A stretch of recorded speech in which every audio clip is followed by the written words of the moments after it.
আজ অর্থাৎ শুক্রবার প্রকাশিত হয়েছে উচ্চ মাধ্যমিক পরীক্ষার তৃতীয় সেমিস্টারের ফলাফল। আর সেখানে রাজ্যের মধ্যে দ্বিতীয় এবং নবম স্থান প্রাপ্ত করেছে বীরভূমের সিউড়ির চন্দ্রপতি উচ্চ বিদ্যালয়ের দুই ছাত্র তপব্রত দাস এবং শুভায়ন মণ্ডল। প্রসঙ্গত এই সাফল্যে স্বাভাবিকভাবেই খুশি তপব্রত দাস এবং তার পরিবারের সদস্যরা। তপব্রত জানিয়েছে, ভালো রেজাল্টের আশা সে করেছিল, কিন্তু গোটা রাজ্যে দ্বিতীয় হবে তা সে ভাবেনি। ভবিষ্যতেই ইঞ্জিনিয়ারিং নিয়ে পড়তে চায় তপব্রত। সবকটি বিষয়ের জন্যই আলাদা আলাদা গৃহশিক্ষক ছিল তপব্রতর। টিউশন পড়ার পাশাপাশি বাড়িতে প্রায় 4 ঘন্টা পড়াশোনা করত সে। ভালো লাগছে শুনে খুব। প্রথমে আমি শুনিনি, বাবা ডেকে বললো, তো তারপরে এতটা আশা করিনি, ভেবেছিলাম ভালো হবে, তবে এতটা আশা করিনি। বাবা ডেকে বললো যে রাজ্যে সেকেন্ড হয়েছিস। আচ্ছা, তোমার ছোটবেলা থেকে স্কুলিং কোথায়? আমি তাঁতিপাড়া থাকতাম, তাঁতিপাড়া হাই স্কুলে পড়েছি। তারপর 11-12টা এই সিবিতে। তোমার আদিবাড়ি কোথায়? তাঁতিপাড়া। তাঁতিপাড়া। আর তো এতটা আশা ছিল? আশা ছিল ভালোই হবে, এতটা আশা করিনি। এইবারে এমসিকিউ তো মোটামুটি একটা আন্দাজ ছিল কত পাওয়া যাবে। ফোর্থ সেমিস্টার তো এখন আছে। হ্যাঁ, 4th সেমিস্টার বাকি আছে। কত কি পড়তে বাকি সময়? টিউশন স্কুল বাদে ওই 4 থেকে 5 ঘন্টা এরকম বাড়িতে সেলফ স্টাডি। তোমার হবি কি? আর ছবি আঁকা মোটামুটি এখন আঁকা। এমনি খেলাধুলা করা হয়? হ্যাঁ, মাঝে সাঝে, এখন সময় এখন কম। আচ্ছা, তুমি কি হতে চাও বড় হয়ে? বড় হয়ে আপাতত ইঞ্জিনিয়ারিংয়ের দিকে ইচ্ছা আছে, জয়েন দিতে।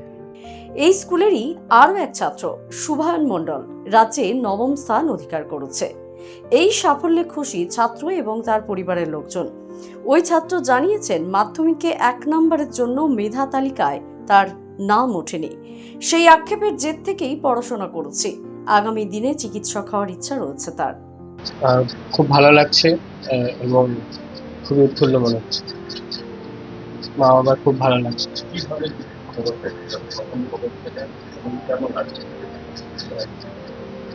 আজকে যখন টিভিটা খুললাম, তারপর নাম শুনতে পেলাম, ওখানে মা ছিল আমার, তখন খুব খুশি। আর বাবা তখন স্কুলে ছিল তখন। তারপরে বাবা শোনার পরেই খবর সঙ্গে সঙ্গে তারপর চলে এসেছে বাড়ি। পড়াশোনা সেরকম বাঁধা ধরা কোনো নিয়ম ছিল না, তবে দিনে 5-6 ঘন্টা 6-7 ঘন্টা পড়ার চেষ্টা করতাম অনলাইন অ্যাভারেজ।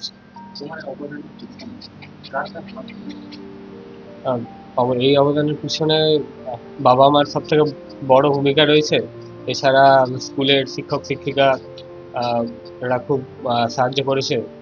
স্কুলের শিক্ষকরা ফোন করে বলল খুবই ভালো লাগছে, বিশেষ করে স্কুল থেকে 2 জন হয়েছে, তো সেই ব্যাপারে স্কুলের সবাই খুব আনন্দিত, এটাই বলছি সবাই।